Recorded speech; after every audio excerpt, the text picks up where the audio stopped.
Hey everyone, thanks for joining us on the 2020s TV podcast. This week we have with us Dave Naidu from Restaurants Rising. Dave, welcome on the show, and we want to introduce you to the group. So Dave is a multi entrepreneur, and this is his recent venture where he's helping restaurants go through these really weird but economically stressful time.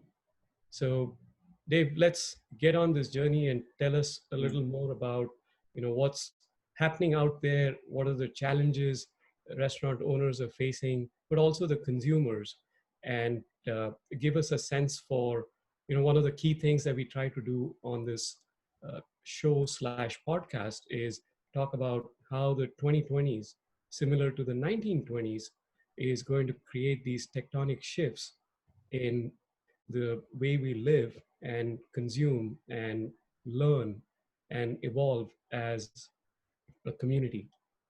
Dhaval, do you want to add anything to that? Yeah, no, I think restaurant industry is definitely a industry that's experiencing those tectonic shifts that we've been talking about, and a lot of interesting trends coming to fruition. So I've been really looking forward to this conversation with Dave, and I know he has tons of experience, 20 plus years of experience in the industry. So yeah, Dave, tell us a little bit about your background, and let's get into it because I'm really excited about this conversation. Well, thanks, Dhaval and Nitin, for having me here. First of all, although we have Restaurants Rising up there, Restaurants Rising represents a program that's been underwritten by our parent company, which is Social Inks. And Social Inks is actually based here in Newport Beach. We are a technology-assisted consultancy in the marketing and management of a variety of different sectors, primarily focusing on micro businesses or micro merchants that include the swath of restaurants or restaurant type business, like, for example, food courts or pop-ups, which we'll get into a little bit more on the ghost kitchen side, but definitely on the small restaurant, independently owned restaurant side of the equation. And so essentially, I think to talk about my background is kind of dovetailing in why we started the Restaurant Rising program. And it began probably where most of us as, people who have had our first generation, second generation Indians, where we basically got our roots in some entrepreneurial program, some sort of way of getting into a small business, whether it be a hotel or restaurant. And my family is no different. I'm very passionate about the restaurant business because that's kind of where, my family in 3 generations led the path to pursuing the American dream, if you will, right? And, I was mentored by my grandfather originally, who had many different sorts of small businesses, hardware, bar, restaurant. We didn't have a hookah lounge, but I'm sure if it was back then, he would have done it. He's done a lot of things: hardware store, butcher store, salons and so forth. And even my parents, were entrepreneurs, and they had barber shops and, nail salons and all that stuff. And so over the years, the one thing that my parents and my grandparents said that they're doing this for us. They're doing all this hard work and struggling, not taking vacations, really putting together pennies when they want to go on vacation, never really taking a true vacation like we all know we can do today, right? And they did that so that they could help us rise above the level that they were. They were, they did not achieve everything they wanted in life in terms of education. And I'm talking about like an older generation, right?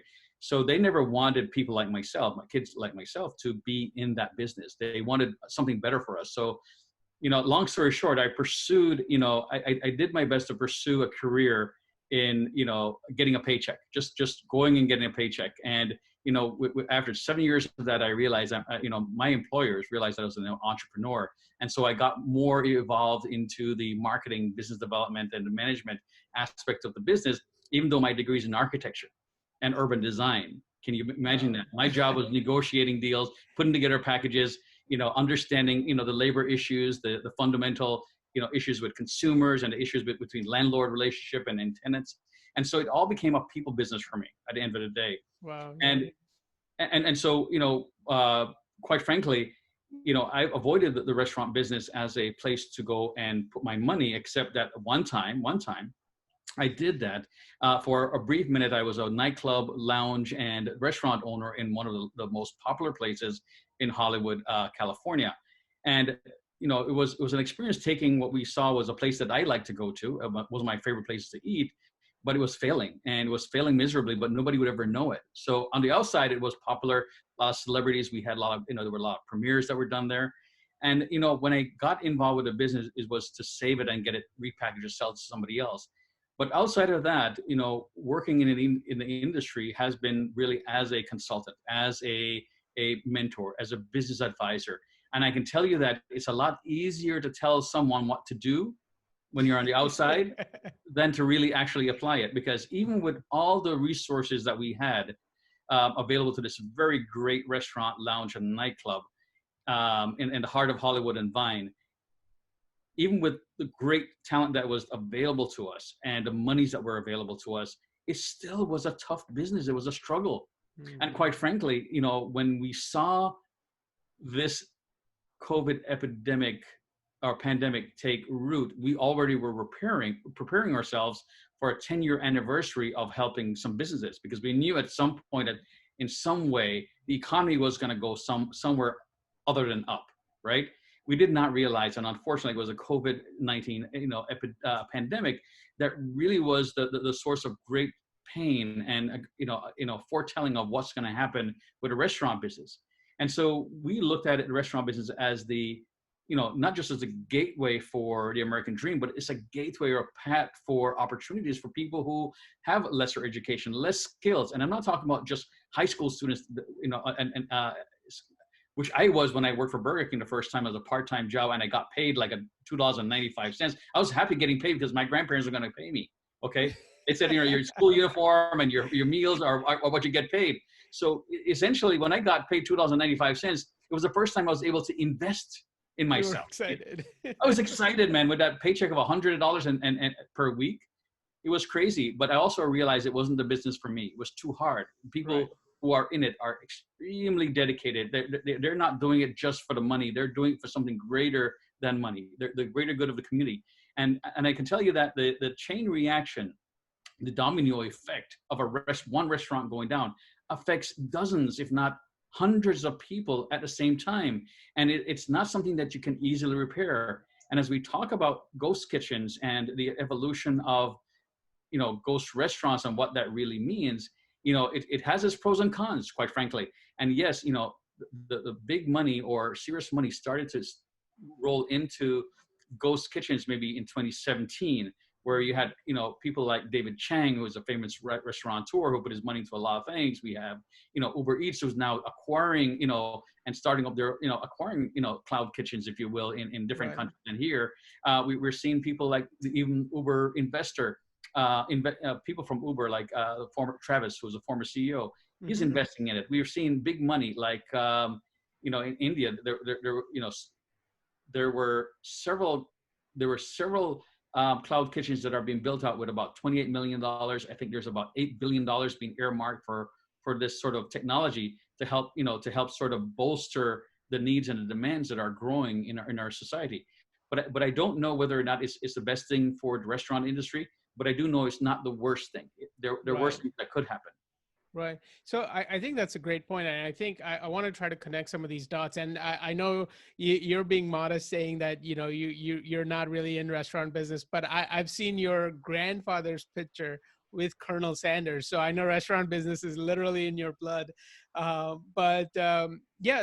Connecting those trends, I know, for until now, basically, restaurant has been mostly, sit down and eat kind of a business where, customers are coming to you. And now as we go into COVID era and after, it seems like these delivery businesses are taking more of a hold.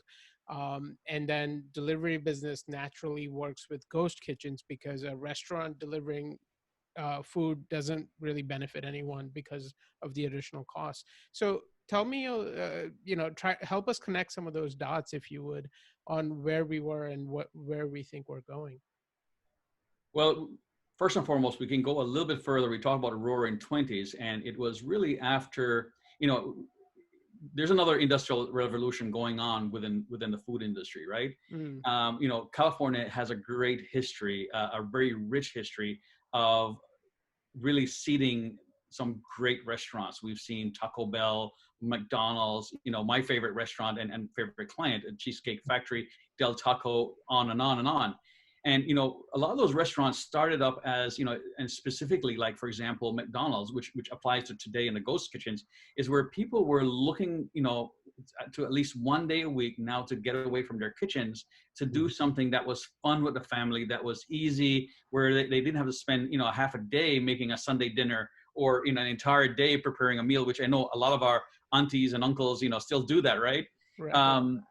But they didn't want to really kind of be slave to the kitchen, because we had gone through this period of prosperity back in the, you know, into the 40s and the 50s, where we were seeing people have a lot more spendable cash, and, you know, why not get in the car and drive somewhere? So we start seeing, you know, on the turnpikes, on the highways, when we had asphalt, you know, we went from the horse and carriage or buggy days to the cars, you know, the Model T. Then we got into the family wagon, right? The station wagon that could load a lot of picnic stuff in the back, and you know, pillows and so forth, so that they could stay at motels or do a day trip somewhere.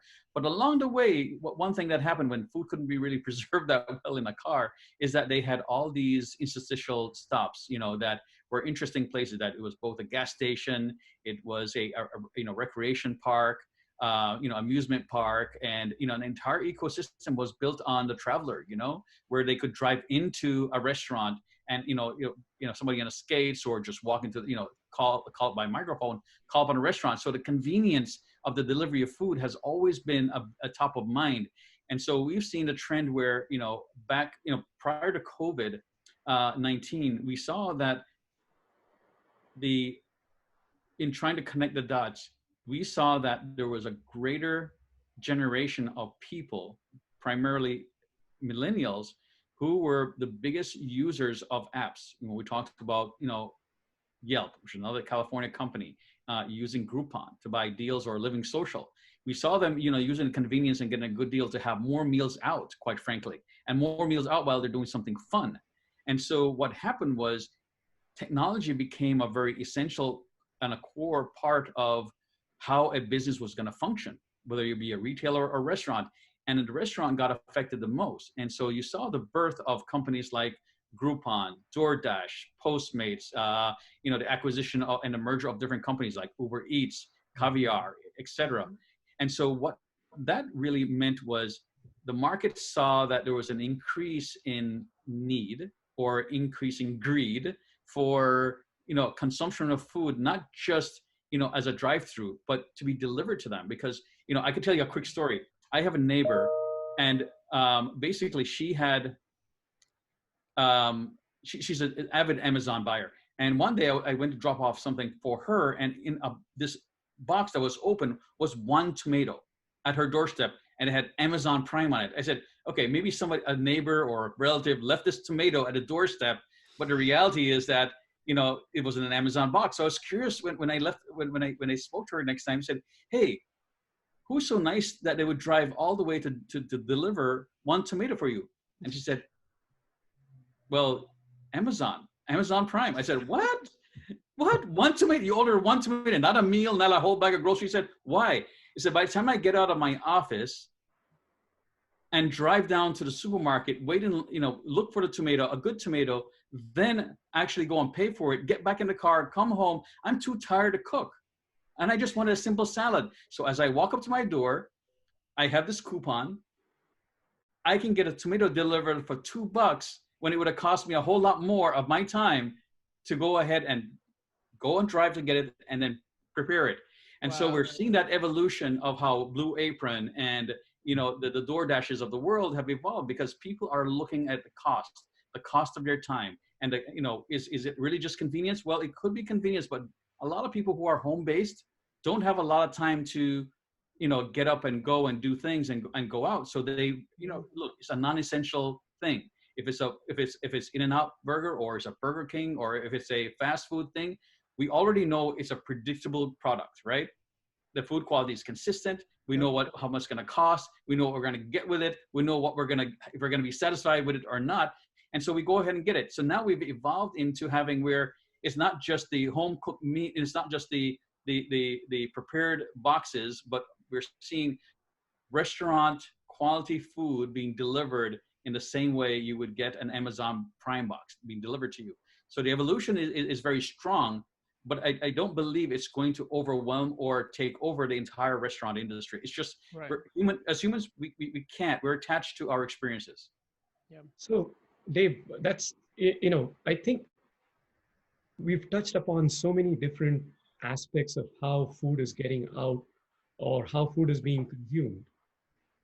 I think this is a good point to kind of get a sense for what the ecosystem looks like today, right? There is the sit down dine in, there is the drive through, there is the meal in a box with the blue aprons, there is food being delivered to your home, there is ready to eat, and maybe a lot more, right? Especially when we get down to the other side of it, which is the ghost kitchens, the ghost restaurants.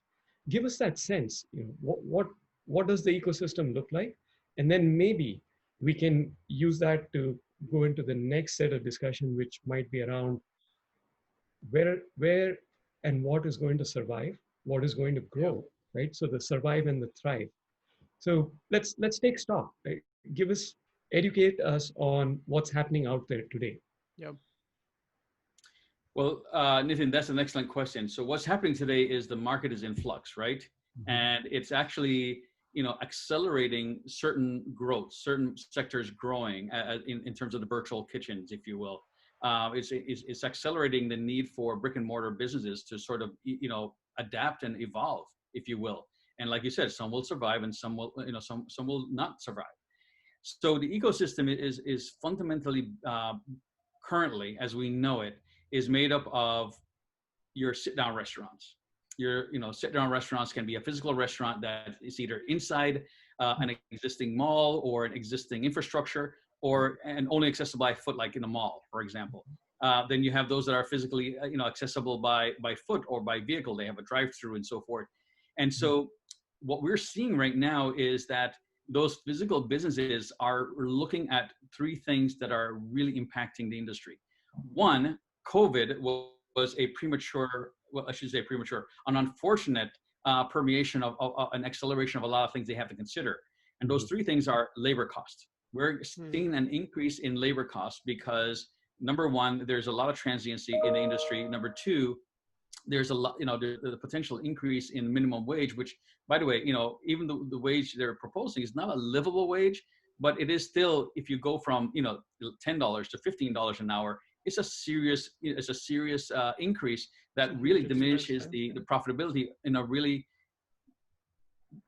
marginally slim business to begin with. The average restaurant gets, makes somewhere between 15% to 6.5%. Bars make a little bit more, but then again, the fundamental formula is that if you have more labor or more people serving people, interacting with them, then the cost of being in business goes up. Mm-hmm. So that's the second thing. The third thing that's affecting the business is that human trends. More people really want to have different experiences, want the convenience of food being delivered and so forth.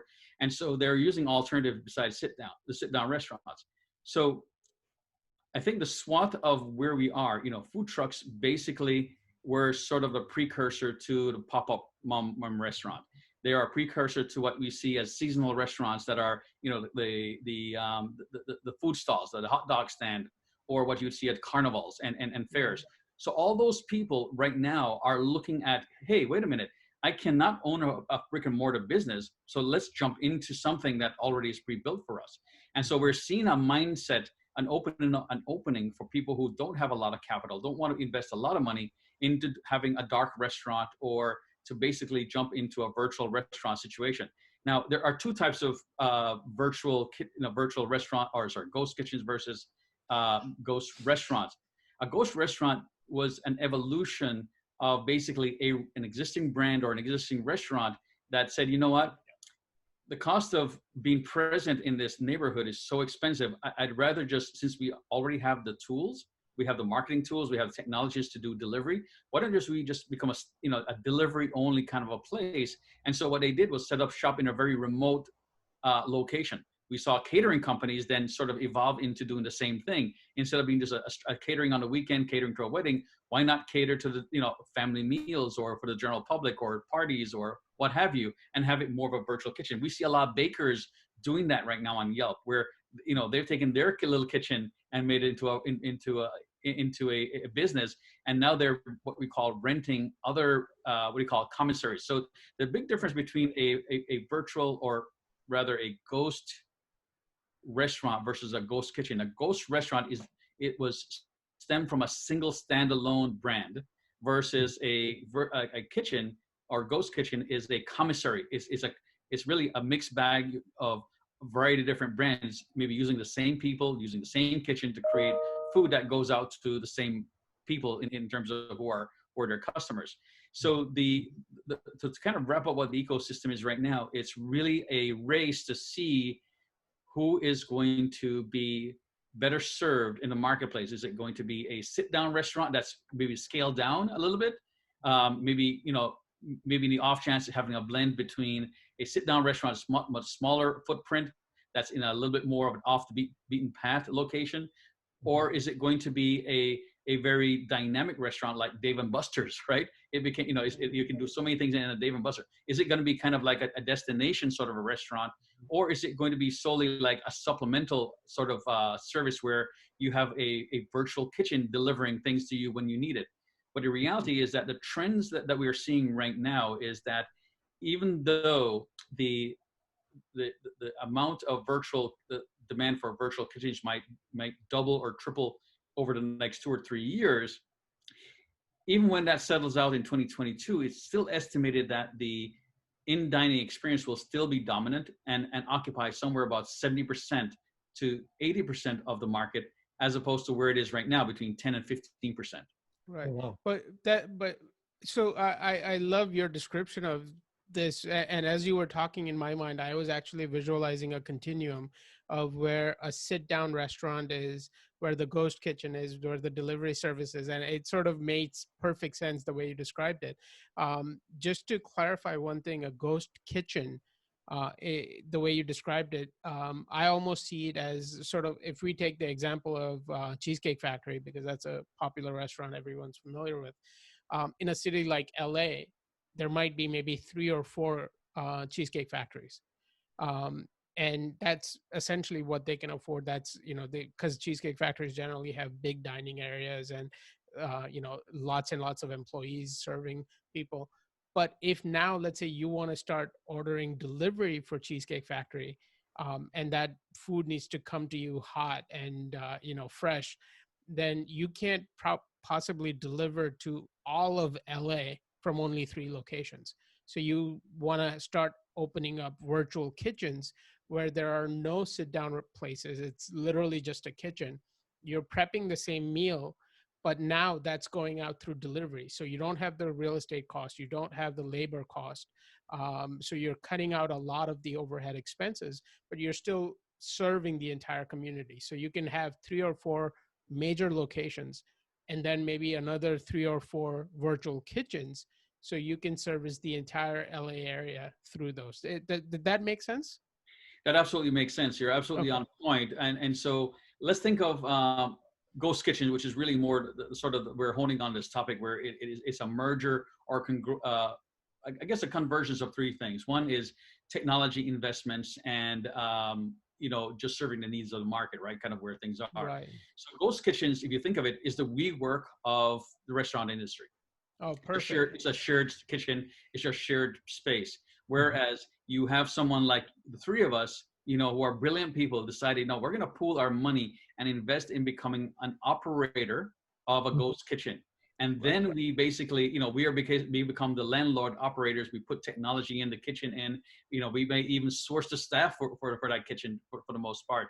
But basically, what you're doing is you're inviting the Cheesecake Factory and other brands to come in and say, hey, listen, use your kitchen. We have 10 of these around. We have 10 of these around LA. And instead of you, building your own infrastructure, training your own people, just come in here and train us on how to qualitatively and quantitatively supply your customers, where the food is going to be prepared fresh to your standards and delivered as fresh as possible based on what's available in the delivery market. Oh, that's such a And perfect description of it. We work for restaurants because that, in my mind, I was trying to visualize sort of a warehouse where you have a whole bunch of these little kitchens. In one corner is Cheesecake Factory, the other corner someone's making tacos, another corner someone's making burgers, and essentially different brands all within one space. And all they're doing is just feeding the delivery drivers who are taking that food and bringing it to the end customer. So perfect perfect description. Yeah.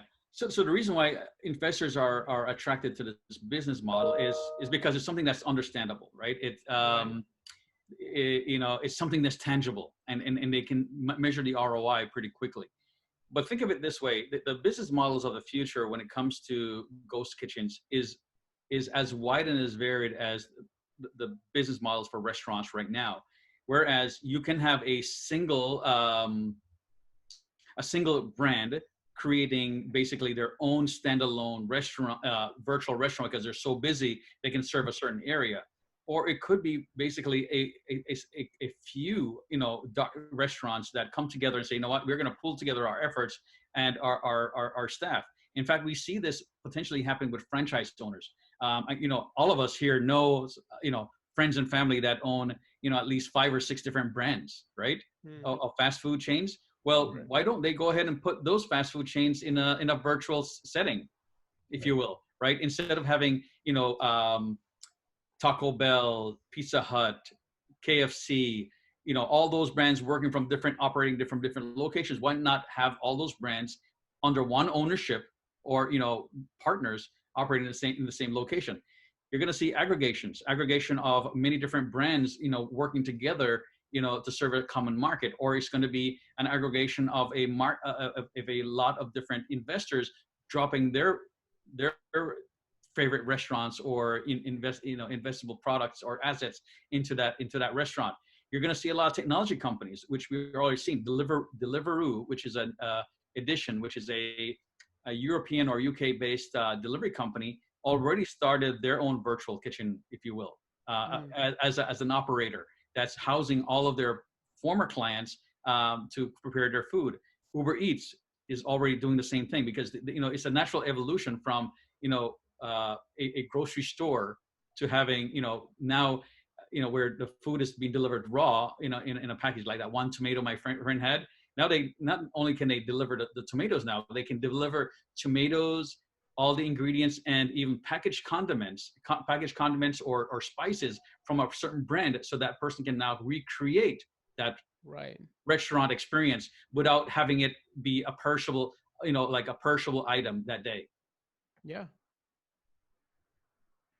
So that's, anyways. So, Dave, you mentioned, which was really interesting to me, that you think about 70 to 80% of the business is still going to remain with the dine-in restaurants. Is that what I heard? Yes, you heard me right. And again, I'm just only speaking until 2022. Okay. Sure. I'm speaking until 2022. If you ask me about 2025, you'll have to get me back on another show. I have to do some research on it, but the numbers are projecting this way. It doesn't mean those 70 or 80% are going to be the same businesses that you and I know today. Sure. Right. It's not. In fact, what we're doing right now is that, somewhere, right? pardon me? Soup plantation customers have to go somewhere. Right. Where have they gone? Where's the buffet line? I guess there won't be a buffet line anymore in Vegas. So here's the thing.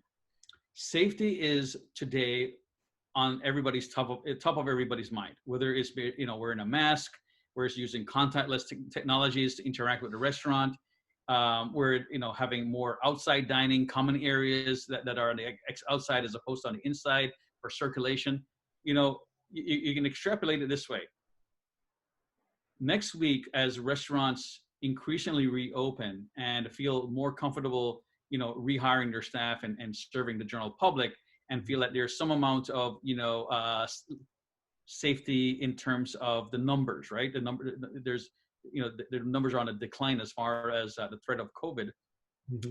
We're going to still see an overabundance of precaution. They're still going to, based on mandates and even on personal choices, they will probably reduce the number of seats inside of their restaurants. which means that they need to have that population placed somewhere. So where the populations are going to be seated? Well, some are going to be inside the restaurant. Some are going to be outside the restaurant. Some are going to pick up from the restaurant and go to a park. Some are going to pick it up and go to a party. Some are going to pick up and hang out at a friend's house. And so there's still going to be a need for delivery. But I do believe the strength of a restaurant having a direct relationship with the consumer is really paramount for its survival. Because even though the idea of having technology and having consistency in the delivery, the product quality delivered to your doorstep, in a timely manner is still there, functionally, and in terms of a business model, these delivery companies hire independent drivers. Independent drivers at this point can pick and choose who they serve or who they pick up food from, because quite frankly, they only make money two ways: marginally on 50 cents a mile, and they make the rest of the money on tips. So if you have a low tip, they know already on the app that Nitin decided to put 0 tip on his thing, and Dhaval, you put $10 on your tip. Guess who they're going to?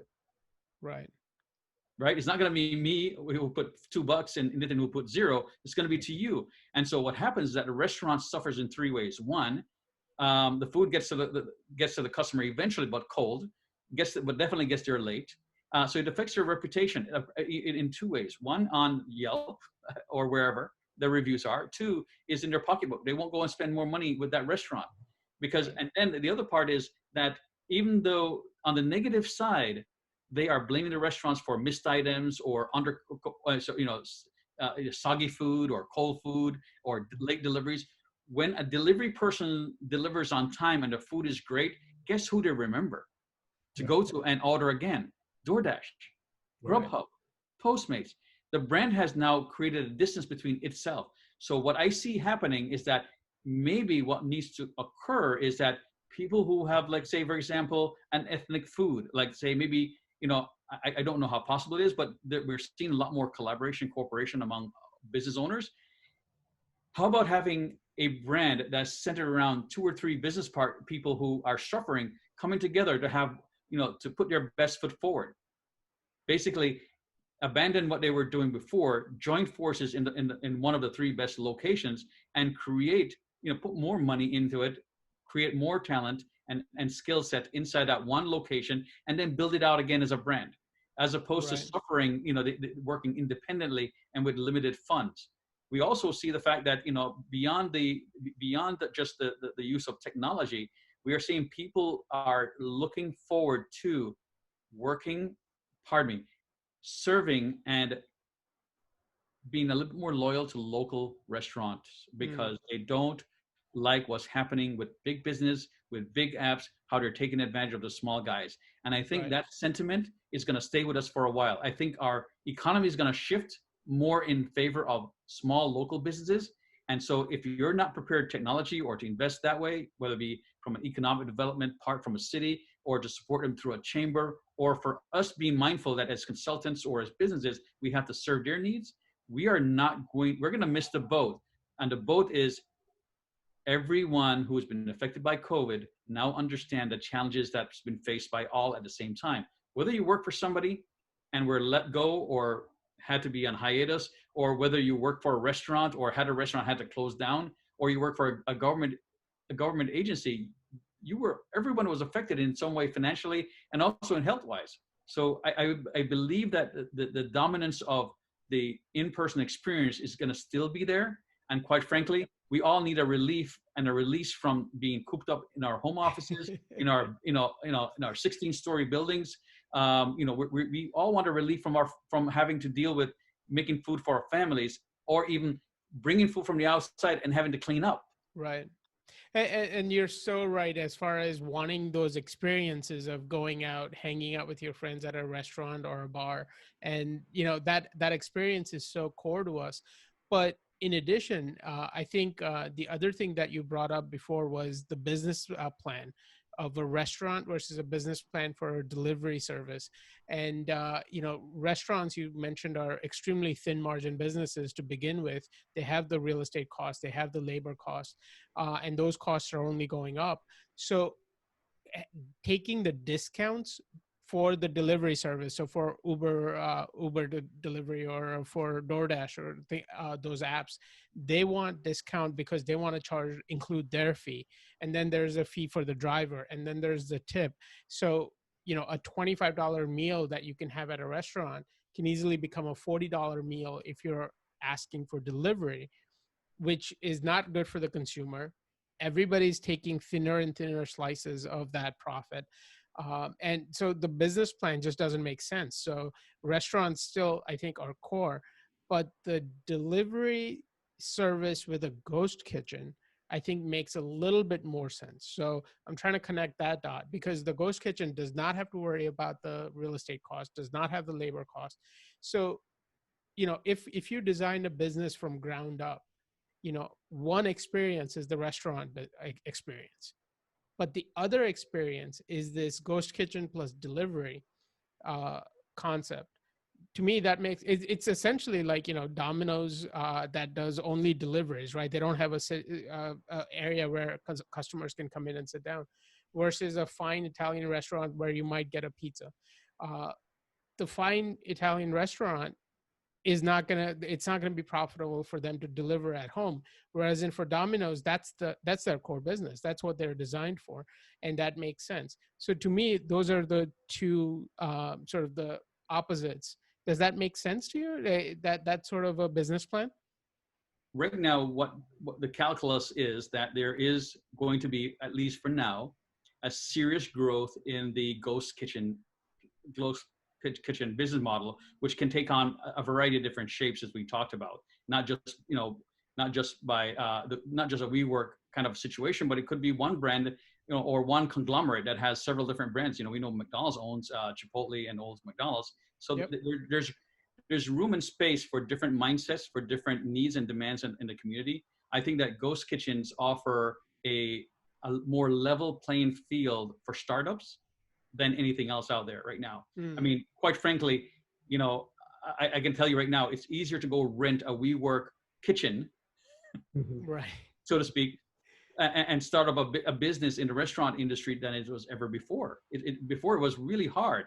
And so when you look at Domino's as an example, it's a perfect example that it's really just a takeout kind of a delivery kind of a place. Well, guess what? If that was a perfect model and it was the best business model out there, then there would be no other pizza joints that existed in the world. right. You're right. And I think, Dave, to me, that decision is between, am I paying for the ambience? I'm going there to hang out and be with family or friends, or just, getting away from my space, like you said. Or do I just need the food, right? So I think, to me, those are the two different aspects of, from the consumer side of things, how do I want to consume that food, right? Yes. So it depends on your point of view and where you want to enter the business. If you're going to enter the business as an investor, you're speculating on where the market is going to go. So the room for growth and room for investment is prime. It's been prime basically.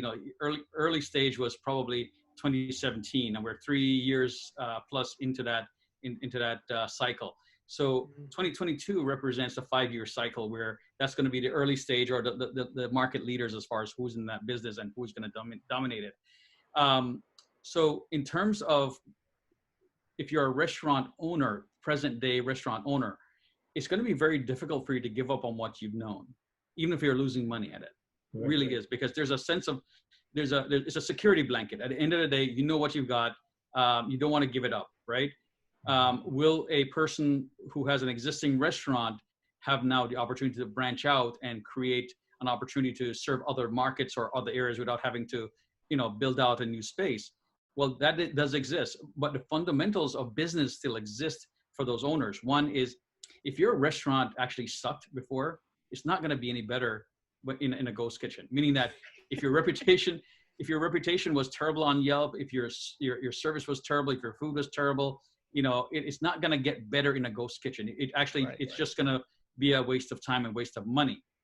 At the same time, even restaurants that have done well in a particular neighborhood, right, or a specific ethnic food and so forth, they have to become very sophisticated in how they market themselves and utilize technology, marketing technology, management technology, food technology, to really elevate their game in the business.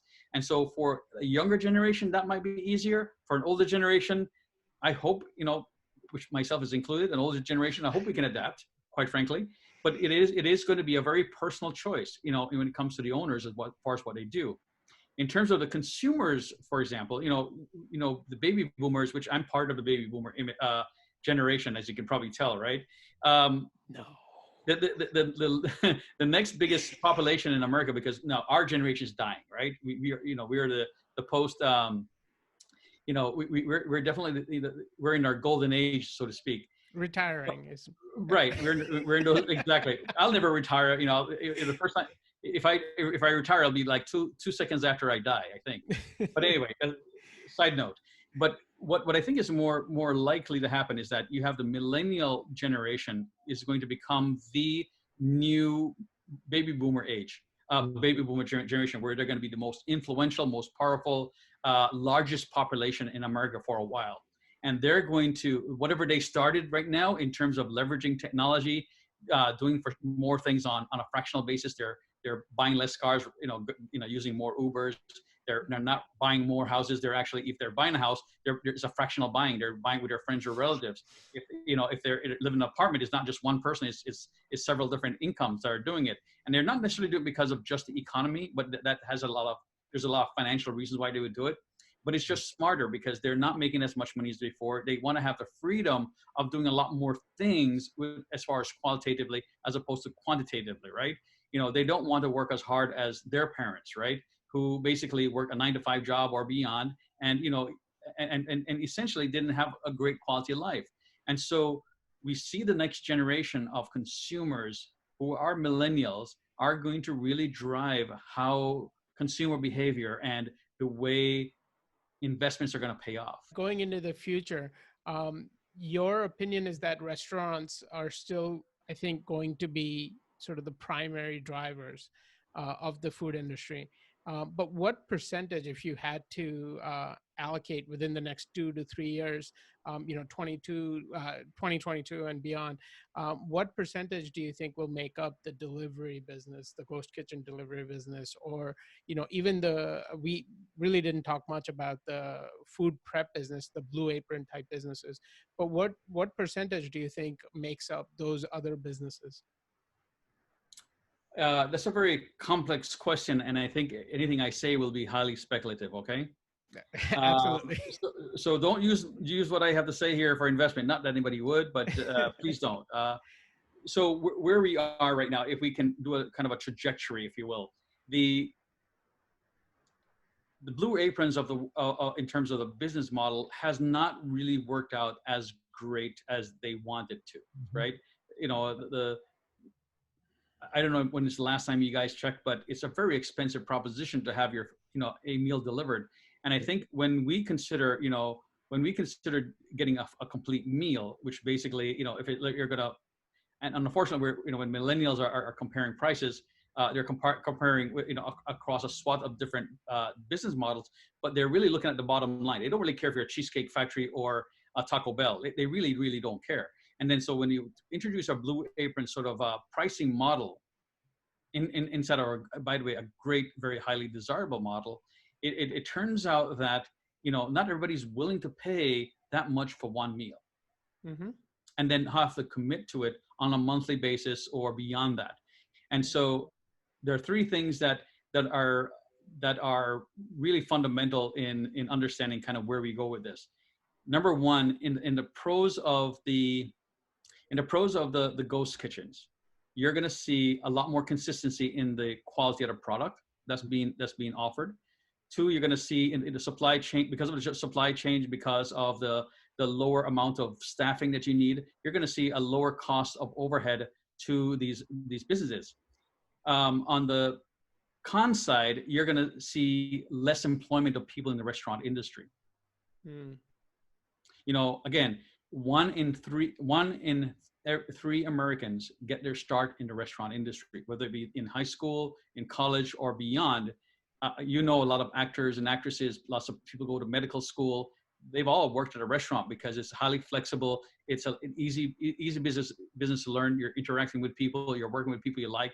And again, the restaurant business is more like a family business. Even in a franchise, it's still a family business where people get to build camaraderie and a sense of community. I see on the con side of that is it's going to be basically, a people mill. I see this becoming where there is going to be so many things. Technology is helping with process, robotics, food storage, food delivery. Everything is going to be, technology infused. And I believe that the already overstressed and overworked community of restaurant workers will be that much more. And I don't believe that the job, it's going to be a job satisfaction kind of environment where people feel like there's a community there or family there. So you're going to have still a group of people going into that business, but maybe leaving it pretty quickly to go elsewhere, if you will. So in terms of technology, it's going to definitely create and seed a lot of great ideas. It's going to have a lot of great technologies out there. We hope Social Inks is a company. We're going to be one of them. But our focus really at the end of the day is not on ghost kitchens. And I'll tell you why. They're where serious money is. Anywhere you put serious money, you're going to have serious success at some level. And if they're going to dominate it, you're going to have the top 1, 2, 3, 4. You probably can name 5 ghost kitchens, right? Maybe 2 ghost kitchens right now, right? You have, and in the future, you may be able to name 5. But right now, in terms of your favorite restaurants, you can't remember 20 of them that you've been to. You can't remember 30 of them that you've been to. And quite frankly, that is going to be where the competition is. You're going to see a lot more people going into ghost kitchen because it's such a low barrier to entry that you're going to have a lot of learning and growth in that market. And I think it's a great place to put money. I think it's a great place for someone to start out, but understand that the fundamentals of business and the craft that you have to develop as a single or solo entrepreneur or a chef-driven restaurant needs to be considered for any other technology-driven or any sort of WeWork sort of environment. Because at the end of the day, your process, your systems need to be infused inside of the output of what you're making.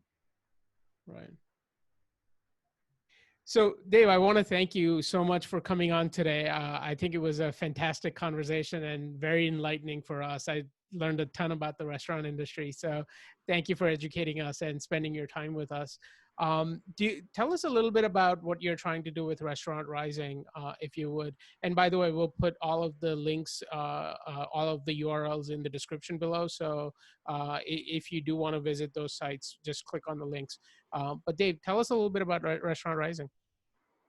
Hey, thank you for that, Dhaval and Nitin. Really, really honored to be a part of your show.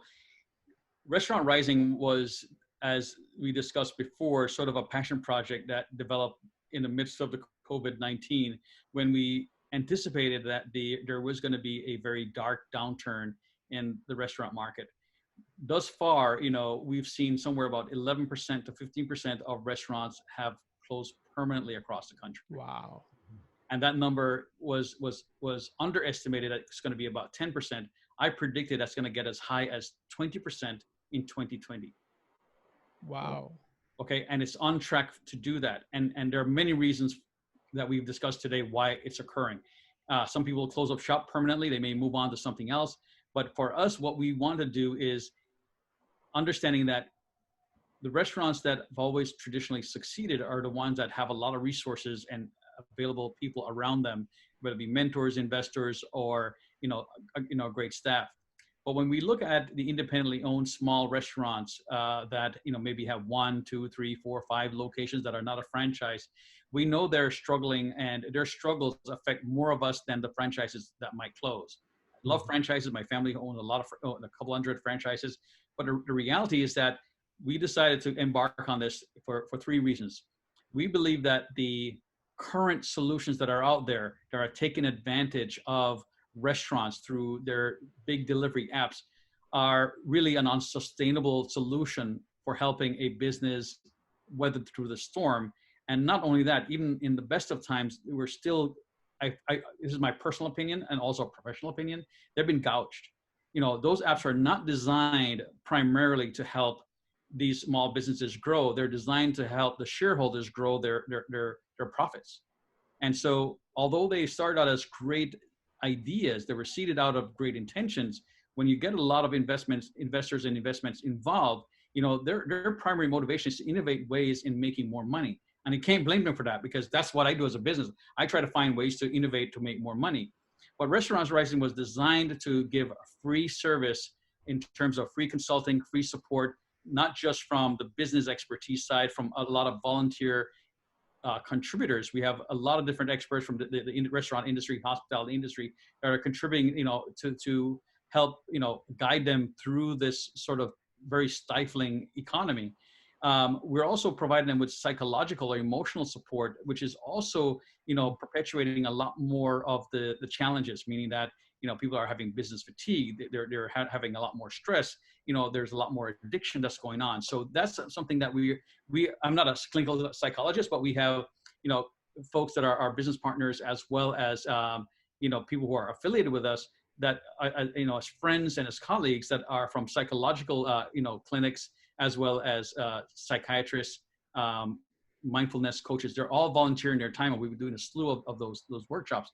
So we're helping the business owners' interest in showing them a path to be COVID compliant, but leveraging the new sentiment, the new drivers in the market, to really increase their business and create a sustainable, profitable version of that old business. Because if they were marginally successful before, let's create a path to true wealth. The second thing that we're working with leveraging our relationship with cities and chambers, basically in the side of cities, we're helping to collect taxes from consumers and paying it directly to the state, which then unburdens the merchants or the restaurants from having to collect that tax and mixing, unfortunately, either because of where they are struggling right now, have to worry about paying on time or paying it fully or not paying it at all. So we're making sure that the wheels of City Hall still works, right? We're still making sure that money gets to the state, because right now we're looking at an estimated $7 billion shortfall in revenue collection for the state of California. That's a huge deficit. And so we've been through this before in 2010. So 2010 is our 10-year anniversary of the program, where we helped over 3,000 small businesses in collaboration with 14 Southern California cities, where basically we went through the post-mortgage meltdown. So we're using that same formula that we did with Excel sheet and workbooks with our team of about 12 people to help those folks. Now we're going to the community, and we're getting a lot of community support from all over the country in providing that sort of energy in collaboration and content through our digital technology platform, or actually through the hub, which is restaurantsrising.com. That's just simply a hub where people can hold events, go to events, access free information. Everything is free. There's nothing there at all that they have to worry about. But we are also giving away our technology platform, which is an alternative to the very large, big apps. We're giving them a commission-free and subscription-fee model where they can use our platform for the next 6 months for free. We'll never charge commission anyway, okay? They still pay the normal credit card fees, and our credit card fees, which we are not a credit card company, we just use a third-party service, it's also, basically a pass-through cost. So on that side, the third leg of what we're doing is making sure consumers feel that they're getting the best of both worlds. They can go ahead and easily access and find local restaurants that are still open and available to them, where they can use contactless technologies to basically, view menus, pay for their orders, do the orders and pay for the orders, do takeout, do delivery, dine in, dine outside. We have a lot of geofencing and geo nearify sort of technologies to help people find where people are sitting to help them with their dining experience. And so we're helping with reducing the costs or the markups that are on apps right now. Restaurants have to increase their margins on the apps so that they can compensate for the cost. And so the consumers lose out by, as you said earlier, from a $25 meal to a $45 meal. What we're saying is that buy direct, like wholesale direct, buy direct to the restaurant. You build that relationship with them. You're getting great quality service. Not only that, you're getting great quality food at the price that is on their menu. This way, the restaurant keeps 100% of their revenues, and the state, the state is basically able to still collect taxes even though revenues are short. I'll let you know one thing: we lose tens of millions of dollars every single month to internet-based companies who are either inconsistently or completely avoiding the tax collection process. And we know as citizens that if we don't pay our taxes, we don't have roads and streets. And so in order for us to see the support of the state of California and the other states that we're working with, by the way, we're working as far as Italy, Venice, Italy right now. Oh, wow. If we don't see those taxes being collected and being sent to the state, there's a very good chance that we won't have a recovery that we hope for. Right. No, it's fantastic, and I love what you're doing and your mission to help restaurant owners, but at the same time help consumers and help the community that they're functioning in. So such a fantastic mission, and love what you're doing. We'll definitely have the links in the description. So if you own a restaurant or if you know someone who owns a restaurant, make sure they click on that Restaurant Rising. Dave Naidu is providing a full sort of technical infrastructure for a restaurant that you could want, and it's just a fantastic service that you're providing for free. So thank you very much.